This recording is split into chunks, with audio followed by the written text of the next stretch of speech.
Hello and welcome to the Free Thought Forum. Thank you for tuning in. I'm your host, Brian Fields, and with me is my co-host, Jen Flora.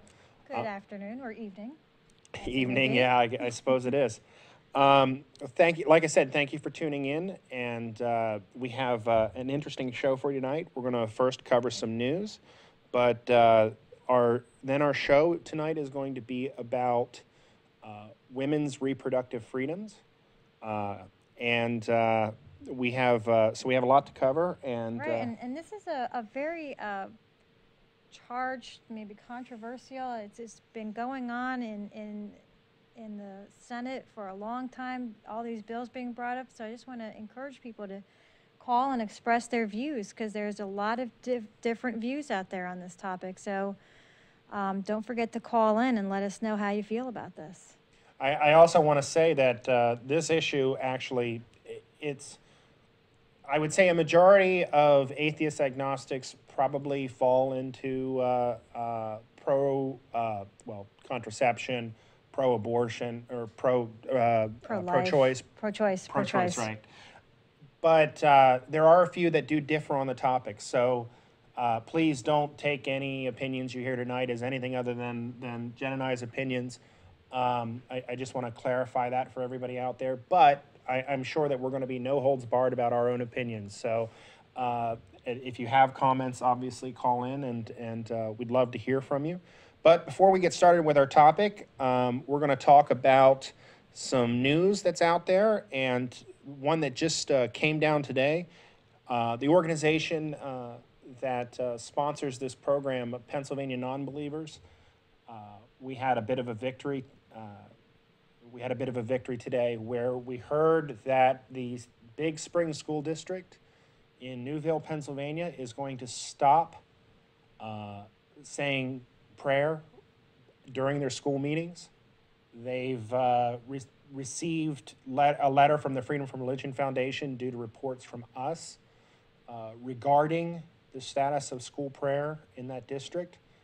The Third Circuit Court has clearly ruled that prayer at a school board meeting is just the same thing as if a prayer at a graduation ceremony or anything like that. It's not the same thing as the Senate and the House of Representatives. They pray before their sessions. It's considered because children are involved or can be at the board meetings, and typically are at the board meetings to offer comment on clubs and things like that. It's considered inappropriate for the school to be representing religious views as government views. Well, that's awesome. Yeah, and it's that is a fantastic. victory, and it's very important to note and to remember that there's a lot of different religions and those who don't believe that are in this school district, and you should not be expressing the views of just one. And and this is probably, I'm speaking on behalf of Pennsylvania Nonbelievers right now, and I'll tell you when I stop, because I'm going to offer my own personal opinions as well. But we have a total 4 school districts in Pennsylvania that we've heard about that have been doing this, and we are monitoring those districts for compliance with the separation of church and state. We sent representatives down to the Greencastle district, you may have seen it on the news, regarding prayer at their meetings. They've also received a letter from the Freedom from Religion Foundation, and it is my expectation that they're going to have to deal with this issue in the short term. It's not a good idea for them to continue the practice. Like I said, the Third Circuit Court decision is very clear that it is unconstitutional for them to continue to do this. So I'm looking forward to seeing them realizing that they do have to do something about this, that they can't just continue that practice. And then there are 2 others that we're working on right now. And of course, obviously, you should contact us at our organization if you hear about something similar in your own district. We don't need to involve you in the public eye. We're perfectly willing to go out and take care of it. Obviously, it's helpful if the school districts do put up resistance to following the law. Then it's good if there's a lawsuit if a parent in the district is willing to take it on. But just telling us about it lets us go back to the district and say, hey, look, you may not know this, but it is against the law. and give them the opportunity to stop before it goes any further. And a lot of times that does work. So I'm going to stop speaking on behalf of Pennsylvania non-believers now, and I want to make that quite clear that all my comments from here forward are strictly my own personal comments. Do you want to cover what you have? I have a lot of stories. I have some stories related to our topic, so I will just go last on that. Okay, well, my next two are related to the topic. I have this one and that one. I'm going to cover Todd Aiken. I'm sure you've heard about him from Missouri in the news recently about legitimate rape.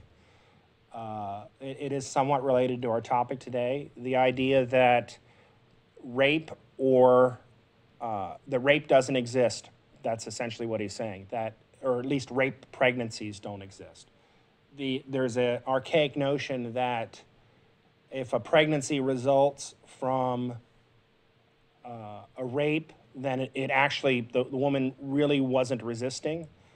This is a horrible mentality, and I mean, it's a justification for anti-abortion arguments. And now, is it wrong for me to think that this almost sounds as if you rape someone, you better hope they get pregnant? In their mindset, yeah. I mean, that's the message I'm getting. That might not be, the message that they're trying to send, but that's the one I'm getting. Well, and it comes down to, I mean, it's totally wrong that a woman can shut down her body to prevent pregnancy, or does it in times of stress. The number of rape pregnancies that have happened and are quite clearly not that situation are easy to point to and show that's just a ridiculous notion. But it's a mentality of looking for some way to justify that kind, to justify, well, if a woman got pregnant, it's her fault, and therefore we need to make her have her child. It's that patriarchal control over women that says, well, that leads to this mindset. You made your bed, now you lie in it. Absolutely. You know what I mean? And I think we, of course, we always, when we mention the word rape and stuff, we have to mention there is absolutely, positively no reason for that at all. Oh, absolutely. There is no justification. Right. And so even just to mention something like that is in poor taste. It's funny because he says, this is a quote from him, "It seems to me, from what I understand from doctors, that it's really rare. If it's a legitimate rape," now we're setting up this idea of whether a rape is legitimate or illegitimate. It plays back to that notion that if a woman says rape, well, it's that he said, she said thing, and well, you can't really rely on what she's saying. And, I get that, on some rare occasions, maybe there is a he said, she said thing. But I would argue that the vast majority of rapes that happen are rapes. The woman did not want to have sex with this man. And I think it's ridiculous. And just to clarify the word legitimate too, which maybe he's referring to husband and wife. And this. Oh yeah, there is that too. Yeah. If your spouse says no, the answer is no. That's correct. And it doesn't matter which spouse is saying it. Then the answer is no. Yeah, there is this notion that a man has privileges in a marriage that regardless of what the woman says, he has control over her body and he can do whatever he likes, which is absolutely also ridiculous. But he says, if it's a legitimate rape, the female body has ways to try and shut that whole thing down. But let's assume maybe that didn't work or something. I think there should be some let's assume. punishment, but the punishment ought to be of the rapist and not attacking the child. So what he's saying is that, even if you do have a legitimate rape and I'm wrong and you did get pregnant, that it would be punishing the child to have an abortion. And I'm going to get more into that a little bit later on in the program. But I think that may clarify. Yeah, that's a nice topic to bring up again. Yeah. So, and then on the heels of that, here in Pennsylvania, We thought it was ridiculous what Todd Aiken said, and Tom Smith, who is a candidate here in Pennsylvania, he said that pregnancy caused by rape is like having a baby out of wedlock. And a reporter apparently asked him how he would feel if a family member of his became pregnant as a result of rape. And he said that somebody in his family that did happen to them, and and I'm quoting, "She chose life, and I commend her for that. She knows my views. But fortunately for me, I didn't have to. She chose the way I thought. No, don't get me wrong, it wasn't rape." And then the reporter asked, "Well, how is this similar to rape?" And he said, "Put yourself in the father's situation. Yeah, it is similar." So essentially, he's saying that getting pregnant with your boyfriend or fiance is exactly the same thing as getting pregnant by a rapist.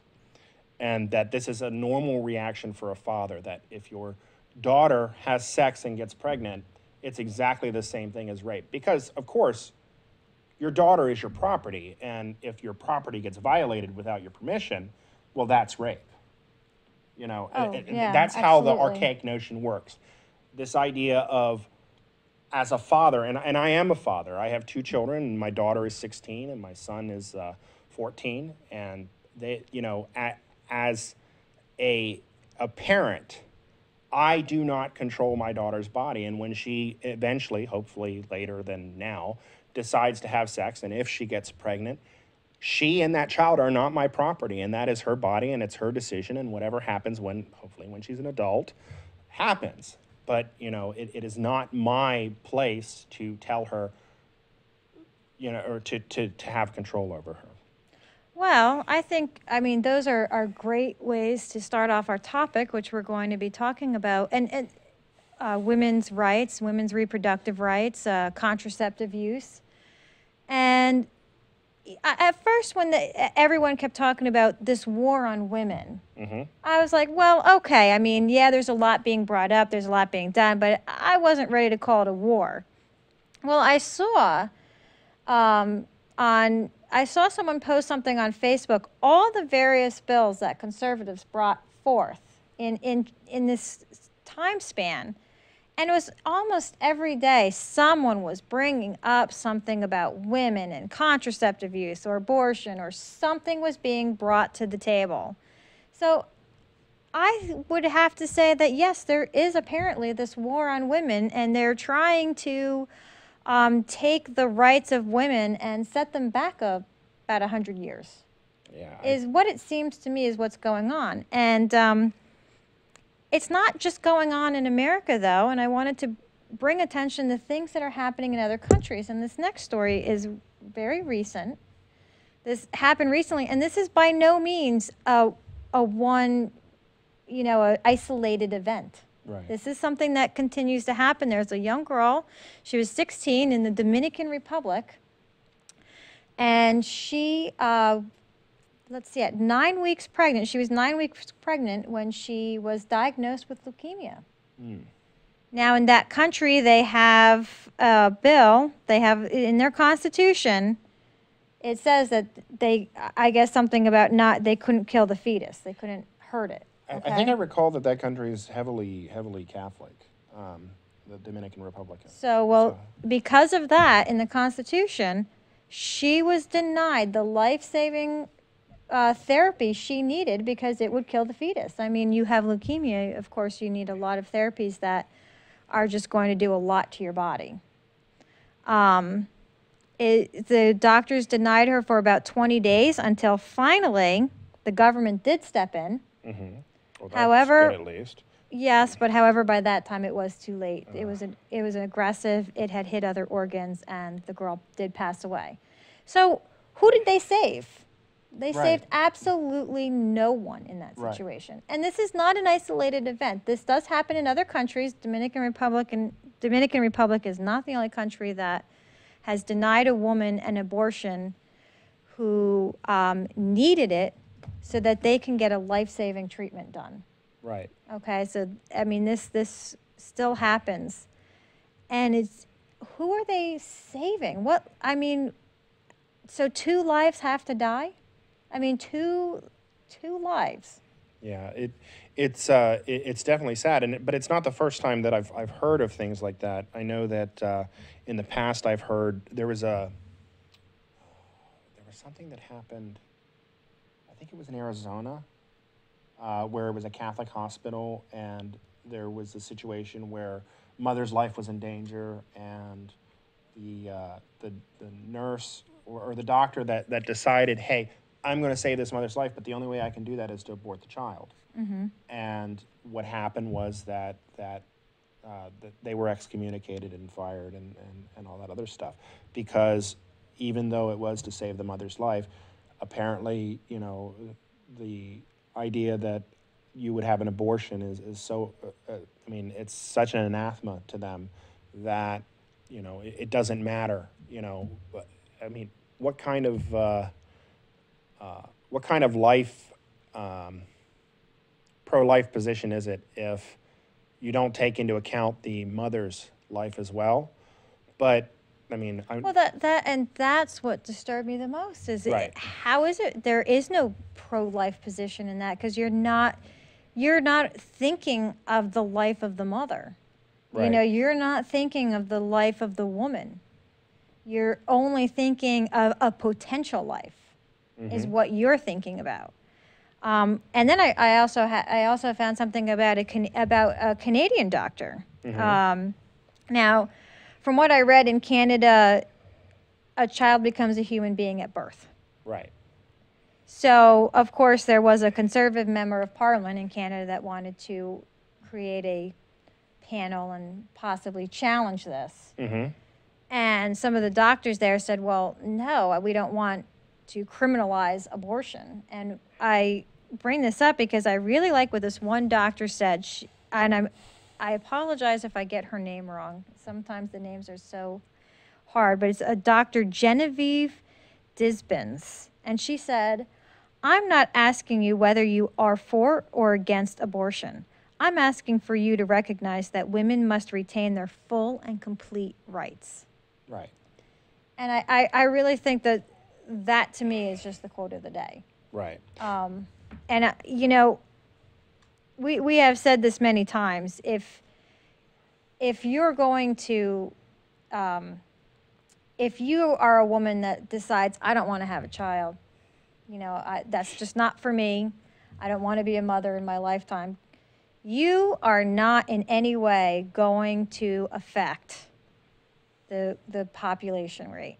No. Well, I mean, there's. I mean, I forget what the current count is. What is it? 7 billion and change? Or something like that? I lost it at 7 billion. Yeah. I mean, there's just no point in counting anymore. Right. I mean, to seriously say that, I mean, can you imagine the type of concerted effort it would take to stop population growth just by one person or one couple deciding we're not going to have a child, or we decided we can't have a child, so we're going to have an abortion, or to use contraception to prevent a pregnancy? I mean, at this point in time, we are a society that has some control over when we decide we're going to have children or not have children. And I think the argument, it's funny that you mentioned that about the Canadian Right. perspective. My wife actually first offered this argument to me, and I think, there is a stronger argument against abortion if the fetus is considered a human being. And the reason I say that is because let's take that for the sake of argument. Let's say that a fetus is a human being, and I can presume that if the fetus is not a human being, that really, I mean, most of the pro-life arguments are tied around the idea that we're talking about a human being.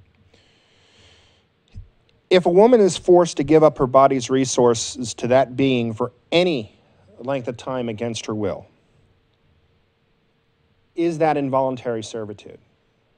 According to the 13th Amendment of the Constitution of the United States, neither slavery nor involuntary servitude, except as a punishment for crime whereof the party shall have been duly convicted, shall exist within the United States or any place subject to their jurisdiction. Let me ask you something.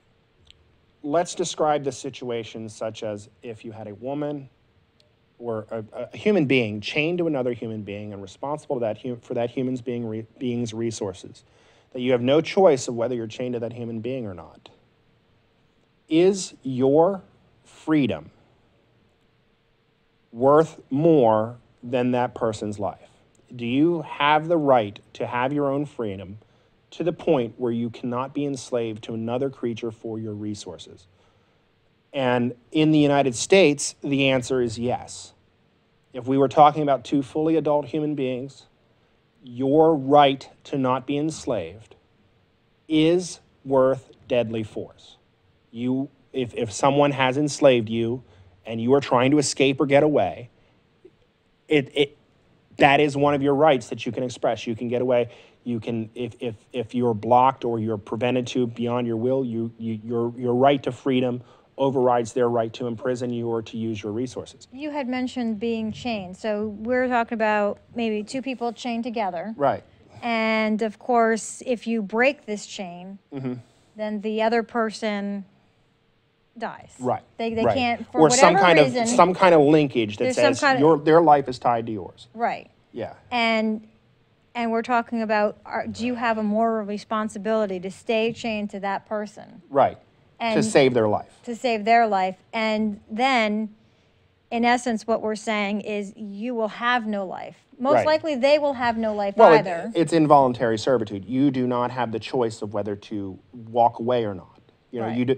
You know, when you're employed by an employer, you have the right to walk out the door. Now, there may be financial issues or contractual obligations that you're legally responsible for financially, but that doesn't stop you from walking out the door. You're not physically prevented from walking out the door. Well, I'm sure there's many viewers out there, and I've heard this many times. What if you just stay pregnant, have the child, and then, I mean, it's only for 9 months that we have to do this, or 10 months, or 40 weeks, and then you give the child up for adoption. Therefore, you are not bonded to this.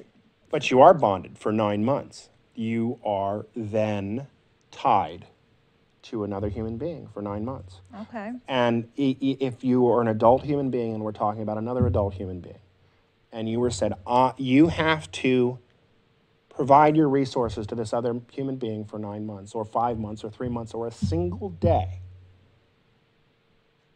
there is no right that says that you have to do that.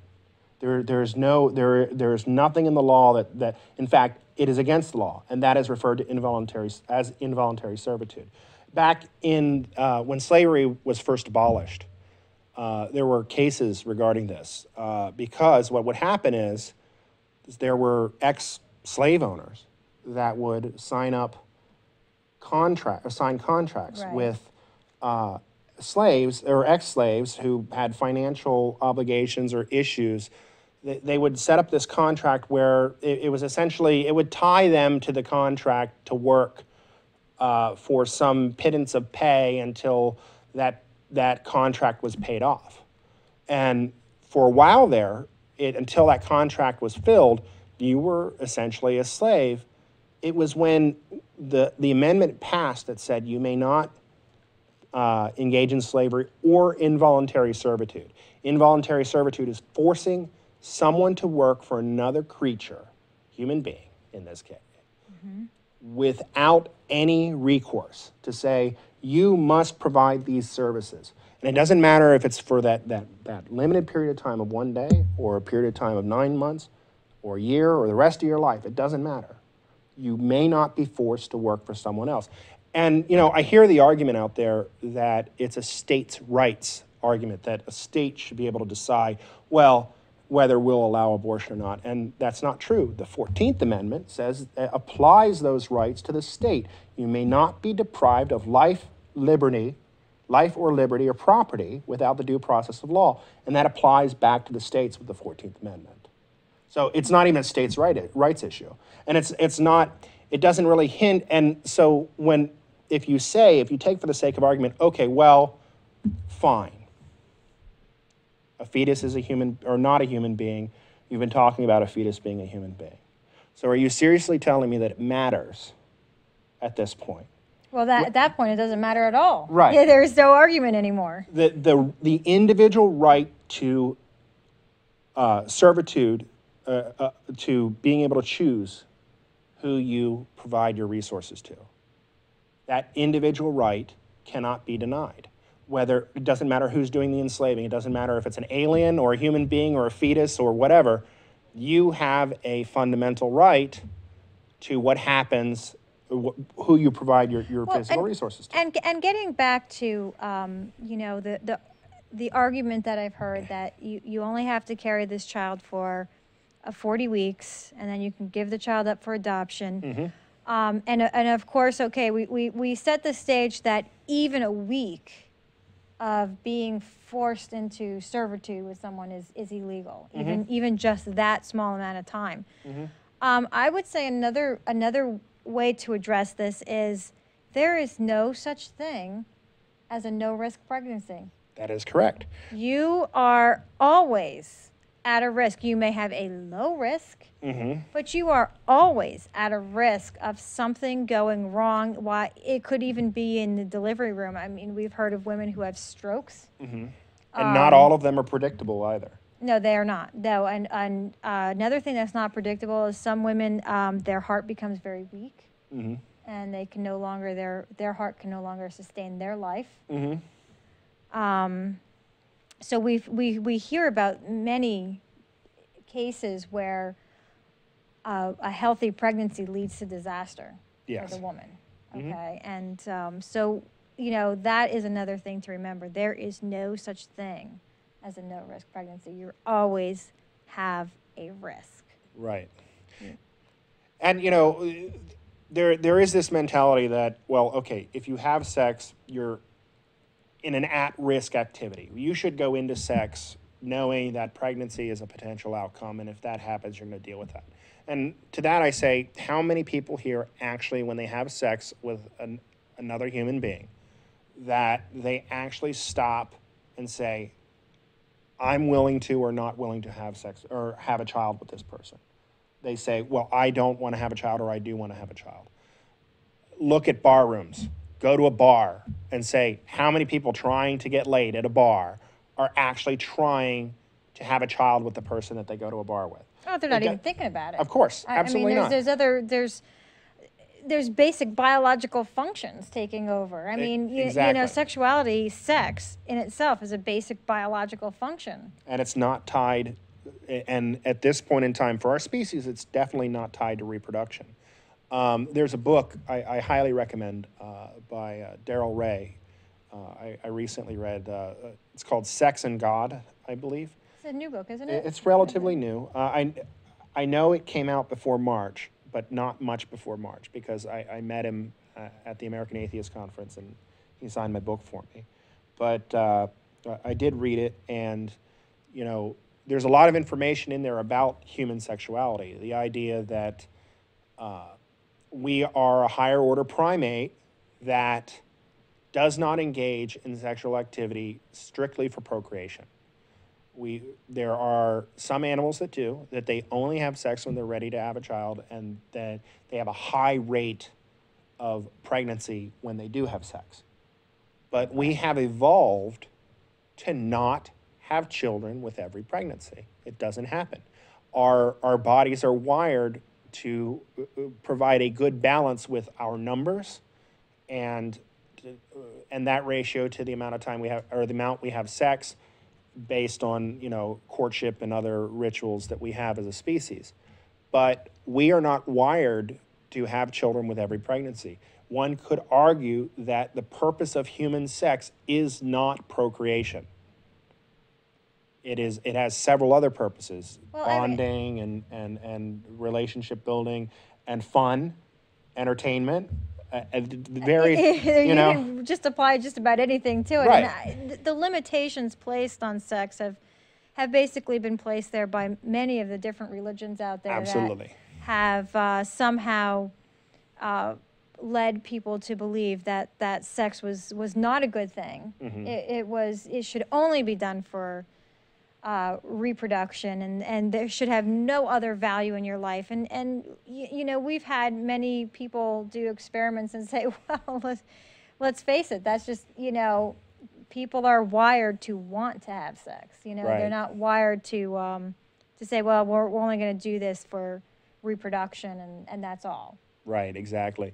And, you know, it's a, I think that probably leads into some more information we're talking about. I mean, one thing to keep in mind here is if we're talking about the choice of what you do with your body, and I believe very strongly that your right to make decisions for your own body is absolute, that no one has a right to tell you what to do with your body, provided that what you do with your body doesn't affect other people.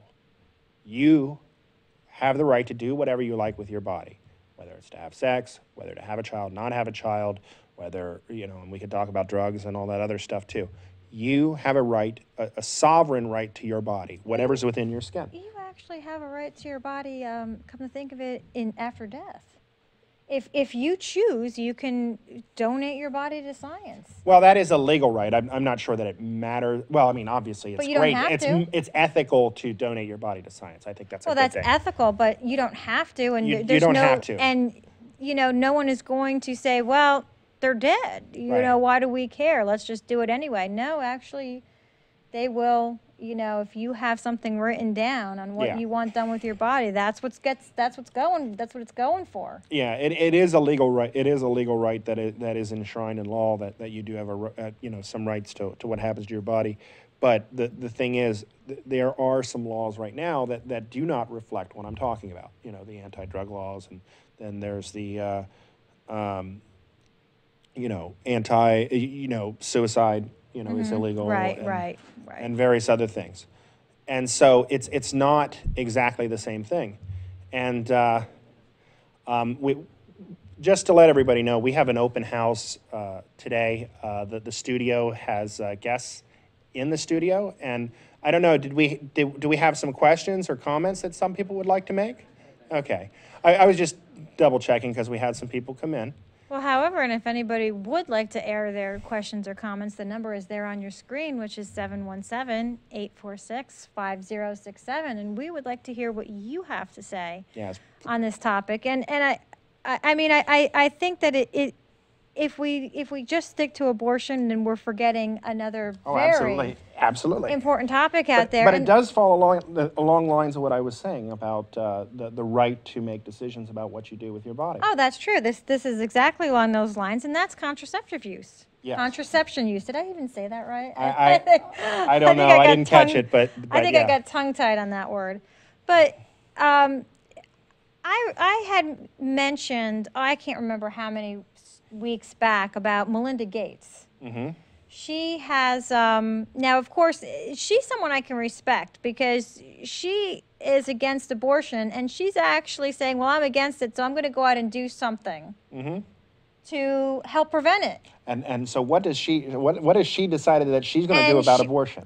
Well, she has gone to a lot of different countries and found out that many of the women there want the ability to choose when they have a child. Wow. Isn't that amazing? It is a fascinating idea. You know, it's a wonder. You know, you look at what, especially, and I'm going to pick on the Catholic Church a little bit because it's so easy, but you have to wonder, you know, the mentality that says, okay, well, you can't use contraception, and abortion is immoral, but we're going to tell you, if you get pregnant, you have to have the child. We've already discussed earlier in the program about human sexuality, and that's just not how we're wired. Mm-hmm. And, you know, for millennia, we've been trying to figure out how to control our own reproduction, and contraception plays a big part of that. And if I contend that the best way to stop abortion is to promote contraception. It's an amazing concept, I know. And what even amazes me more is she went to other countries, and women in those countries want rights. Isn't that odd? You know, I mean, what are we going to do when women get rights? I honestly don't know. I mean, I just, the thought is staggering. It's mind-blowing. It is. Yeah. I mean, you know, to think that they can choose when they want to have a child and how much space they want to put between those children. Right. That's even, I mean, this is just, I don't know what they're thinking. I don't know what she's thinking. But anyway, she's going to these countries and she has been giving contraception to clinics there. You know, she wants all clinics, she wants all women to have access. And this is in Africa, right? Or is this just generally? You know, I'm not even sure what country she's targeting. Yeah. But I mean, there's just a lot of statistics that show that when married couples, when they stagger the amount of time between children, and you know, of course, when they're not having that many children, it is very healthy for not only the woman but for the family and for the community.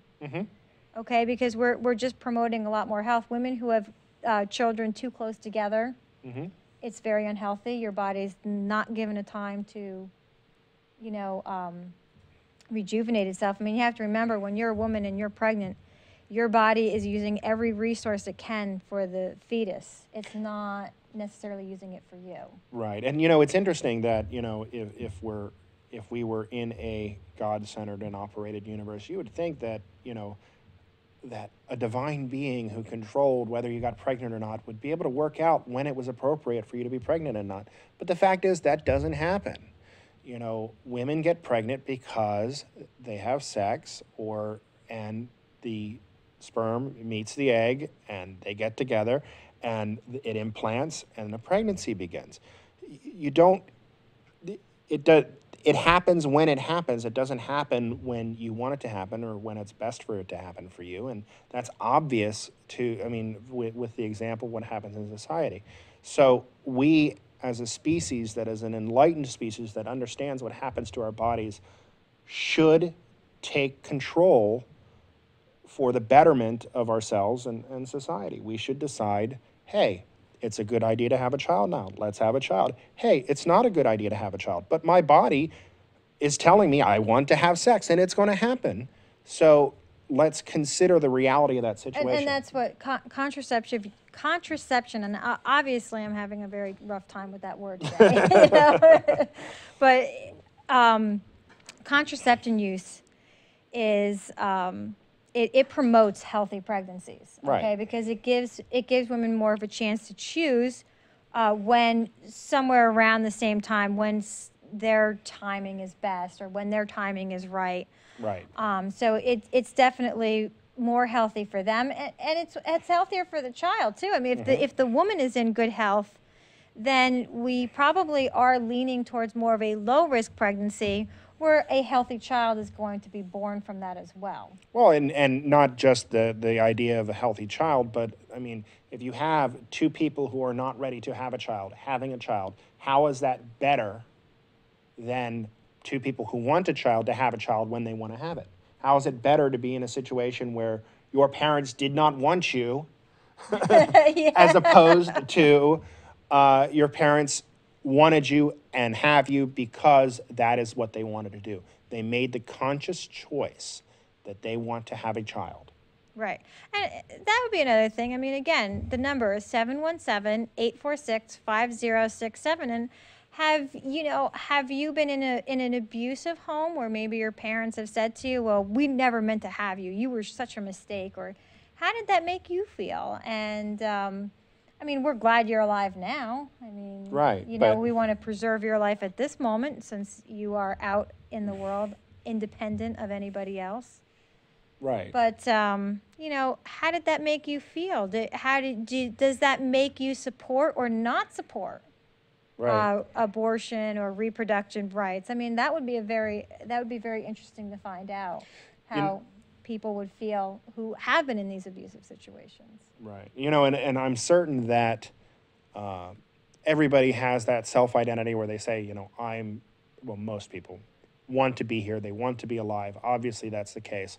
If your parents had discussed contraception or abortion and you happened anyway, this is not against, it sounds like it's against you, but it's not. It's more the idea that, we don't look, in hindsight, we look ahead. We look to what could happen rather than what has happened. And in that situation, wouldn't it be ideal for society as a whole to make intelligent, informed decisions about how we procreate? Right. I mean, Well, getting back to the churches, and this is where I find it hard to believe that there are actually women out there that support the idea of not having contraceptions around. There is the statistic is about 2% of women who are Catholic use the natural family planning method. right. The other 98%. A higher percentage of Catholics who want to prevent unwanted pregnancies actually do use contraceptive use. Many Catholics also will prevent further pregnancies by getting their tubes tied when they've had the children. Right. They maybe couples decide we want 2 kids, so someone will make the decision to prevent their body from being able to. Right. And this happens among religions as well. Oh yeah. So there is actually a lot of support out there for contraceptive use. Well, and go ahead. I'm sorry. No. Go ahead. Well, I think it would really be unfair to mention that there are women out there now. Mostly, it's used for pregnancy, to prevent pregnancy. But there are women out there who actually use contraceptions for other medical conditions. Right. Mainly menstrual flow. Right. Cramping. So there are other purposes that these are being used. Right. To help somebody have a good life. That Exactly. whole right to life, liberty, and the pursuit of happiness. Well, this kind of helps with the pursuit of happiness part. And life and everything else. I mean, Yeah. when you mentioned earlier about pregnancy risks and, what's involved in an actual pregnancy, there's plenty of things that can go wrong. It's not outside the realm of reason to say that because there is so much risk involved, that because you cannot expect a human being to be enslaved to the needs of another human being, it just leads you to believe that the best course of action is to allow people to make those decisions that are appropriate for their own person. And that decision should be up to the person with advice by a licensed physician, because obviously they're going to be the ones to help you make the best choice, to give you the best information. The medical doctor, the one trained by science that knows exactly what they're talking about, not your preacher. That is an important point. I mean, you always say, well, we were going to counseling by the preacher. Well, oh, good. Was he in college and take courses for all this stuff? Do you mean your Catholic priest that has never been married and never been in a long-term relationship and has no idea outside of a classroom exactly what you're going through? Or would you... Oh, but they can empathize. I'm sure they can empathize, right? Well, how can you empathize with something you have no experience with? I mean, how can you truly empathize? That is true. I can say I can be sympathetic, but empathetic means to have an understanding, to have an internal understanding of what somebody is going through, and you can't do that unless you've been through it. It's not possible to empathize. Or have some kind of experience with it. Exactly, or a related experience of some sort.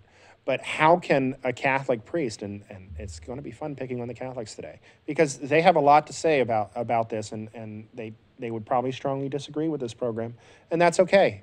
But how can you say that you empathize with someone if you don't know what they're going through? And for that matter, how can you say that you understand what a pregnant woman who's going to go get an abortion is going through if you haven't been through it? How can you stand out on picket lines, and how can you go out there and try to make choices for someone you have no idea what their life's about? How can you do that? And that is, I think, the most important thing to understand, that everybody's experience is different and everybody's life is different. And that's why I think it's the most important to say, well, you have a right to do whatever you're going to do Right. with your Well, body. let me present another question to you. Since we are kind of thigh deep, chest deep. I don't know how deep you want to say we are in the whole issues on bodily rights. Hmm. What would you say to having to give a kidney to a child? I mean, you freely brought this child into the world. Maybe you wanted to have this child, and they have kidney failure. Should you have to donate your kidney? I don't know if you're required to or not. I mean, Well, you're from not a legal aspect, at but this point. You're not, but I didn't think so. But should you be? no, no, absolutely not. I mean, should you be required to donate an organ if you had an accident with someone, okay, and you caused them bodily harm? Should you have to give up part of your body to replace whatever harmed them? Maybe a heart, a lung, or I would say that at that point, it is an additional harm. You know, if you're looking to fix the situation, forcing somebody to abrogate their rights to their own person to try and solve another wrong is another wrong heaped on another wrong, you know? I mean, aren't we saying that if we're a country that doesn't that says, hey, you cannot absolutely not have this abortion, even if it's a life-saving abortion, and I'll take it to a light extreme. Is that the same country that can actually make people have to give organs to others? Yeah, yeah. Maybe you're the best donor for that person. Shouldn't you give up part of your life for theirs? I would say no, and it goes back to the idea. Look, I'm going to move it to normally I would take an argument and I'd move it to its extreme, but I'm going to move it back into a light territory to at least just give an idea of what we're talking about. You know, if you say, let's take freedom of speech. You know, we have a right to freedom of speech in this country, and so let's say someone shut off someone else's ability to have the freedom of speech. If, let's say, the government decided to shut down this program. Okay. All right. And this program that we're having today is it's a pro reproductive rights program. Okay. Let's say the censors walked in and they said, we're going to shut down this point of view because we find it offensive and we don't think it should be on the air. They shut it down, we go dark, we walk out the door. Let's say it goes to court, people argue and they say, okay, well, to make it even, here's what we're going to do. We're going to shut down a pro-life show for you because we shut down a pro-choice show. We're going to go shut down a pro-life show. That'll make it even because now we've equally removed speech from both areas of space. So isn't that fair? We've shut down one thing and shut down the other. The opposing view. And so, and I would say no.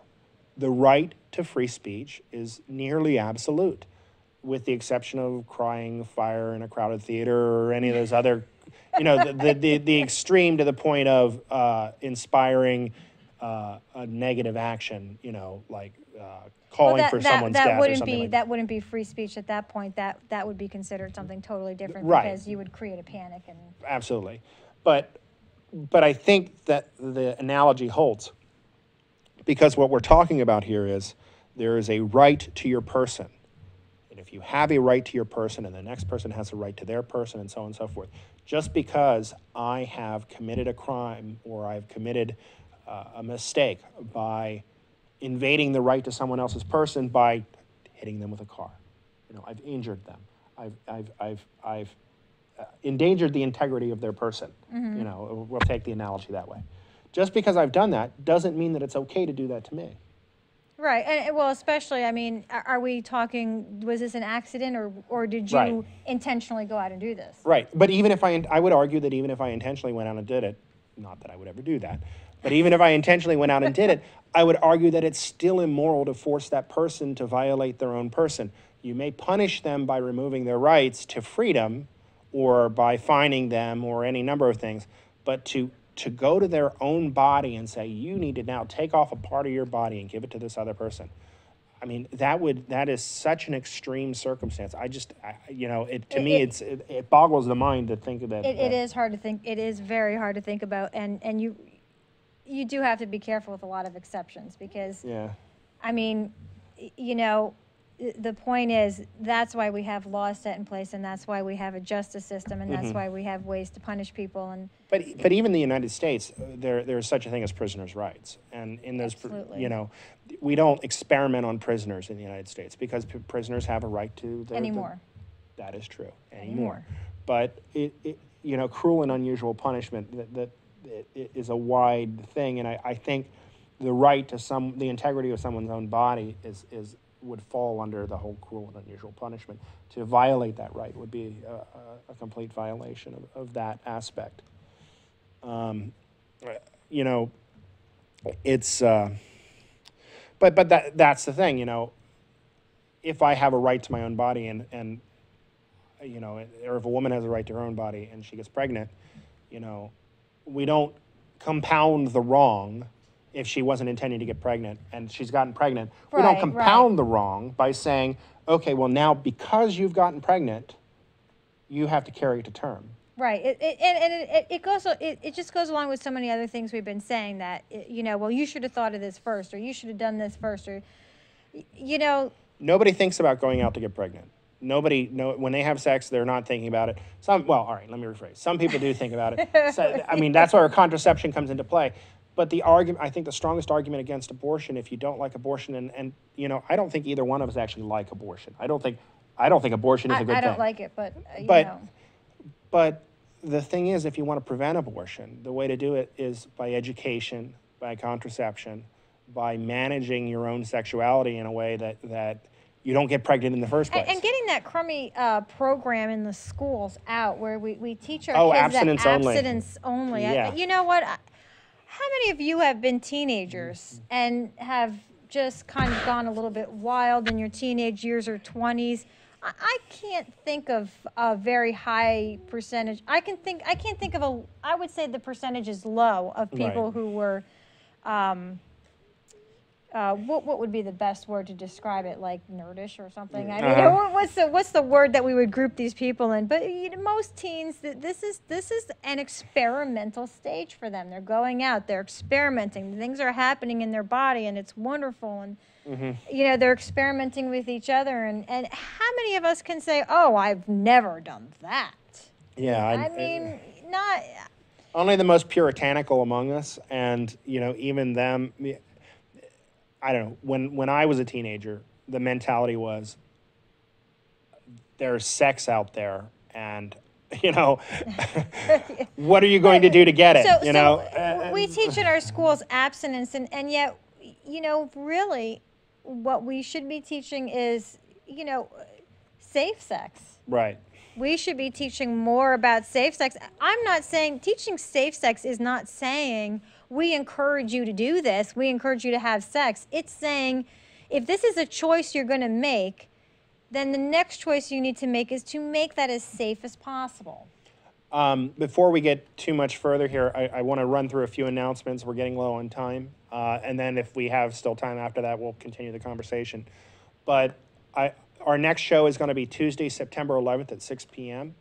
And on that show, we're going to have Jason will be our host, and with Jen. And I'll be back. I hope you'll tune into that. Also, a big announcement. We've been covering it for a few weeks now. We have a conference coming up at the end of September. We've got a lot of fantastic speakers coming. Dave Silverman, Dan Barker, and many other luminaries from the free thought, atheist, agnostic movement. The goal here is to really work with grassroots organizations and get them out there and involved in church-state separation issues. I mean, I already covered today about what we were doing about the school prayer in the board meetings. But when is this wonderful conference going to take place? It's September 28th. It's the last. It's September 28th through the 30th. It's so the we're last. Getting close. We're getting close. It's the end of September, and it's going to be at the Crown Plaza Hotel in Harrisburg, right there on 2nd Street. So if you haven't bought your tickets yet, we're running close on time for the hotel reservations. We have a special price of $105 a night with the hotel. The deadline for that is the 6th of September. So if you haven't got your hotel room yet, please go out to the website and get your hotel room to get that special rate. But there are other hotel rooms or hotels around the area. Of course, you don't have to stay at that hotel if that's a little pricey for you. You also have a one-day pass available, don't you? There is a one. Well, the whole weekend pass is a $50, and then there's a $30 pass you can get for either Saturday or Sunday. Most of the events for the conference are going to be Saturday or Sunday. We are going to open on Friday night for anybody who's there. We're probably just going to have kind of a loose introduction and welcome type event, and then the bulk of the speakers are going to be the following days. So I mention this because, I mean, if you run short on time and maybe you just don't have a whole weekend to give up, but you want to see what we're talking about, or maybe you disagree with everything you say and you want to kind of come in and see what the enemy has to say. Everybody's welcome. It's open to the public. It's all you got to do is have a ticket and come on in, and you can purchase also a one day, so you can come in and see some of the events. That you're not limited. And if you're a student, we have a special pass for you. If you've got a student ID, it's $10 for the entire weekend. So if you're a student and you're a little short on money, don't worry about it. It's just $10. And also with your ticket, you're going to get lunches both days. And we've got a lot of stuff planned. It should be a lot of fun. So they can go to the website up there, atheistpa.org, and that is correct. That is the website for the conference. Also, later in October, we also have our Pumpkin Fest event. That's the first weekend in October. We have a booth at the Pumpkin Fest in Enola. That's at the Adams Reiki Park there in Enola. And from what I'm told, this is a lot of fun. It is a lot of fun. We go there the whole weekend. We hang out the whole weekend. And so we're there both Saturday and Sunday. And there are a lot of fun people that stop by and say hi, and then we have a good time too. And there's so come on by and you talk with us. You can. I mean, you're always free to come by and voice your opinions. We don't Absolutely. bite, and we don't. We have nice. We have. I would say from what I've seen, we really have a lot of good conversations with people. Oh yeah. I mean. I love going out to our booths because we get that opportunity to talk with people in the general public. Yeah, so many people come up and they don't necessarily have the same views as us, but they express them. They express their opinions very well. We, try to, we're all respectful, and it's just a great time. Come on by and say hello or say, hey, I don't agree with you guys, and we do get that. You're still welcome at our booth. We do get that. We had. At our Sunbury booth that we had a week or two ago, we had this preacher stop by, and we had a great conversation with him. We also had the person we've designated as angry religious hobo clown to come and try to save our souls, and that was entertaining as well. Any clown is entertaining. Any clown is always entertaining. But I will say that if you come with a funny nose, please do not expect us to take your argument seriously. It's really hard to do because that nose is just distracting. Exactly. So do we have anything left to say? We're really short on time, and we I think we are running low. Visit the website. Come on absolutely. Down to one of our meetings. We have some coming up. Yep. In September, so check it out on our website, and we hope to see you there. Absolutely. And everybody, I hope you have a great evening, and thank you for tuning in.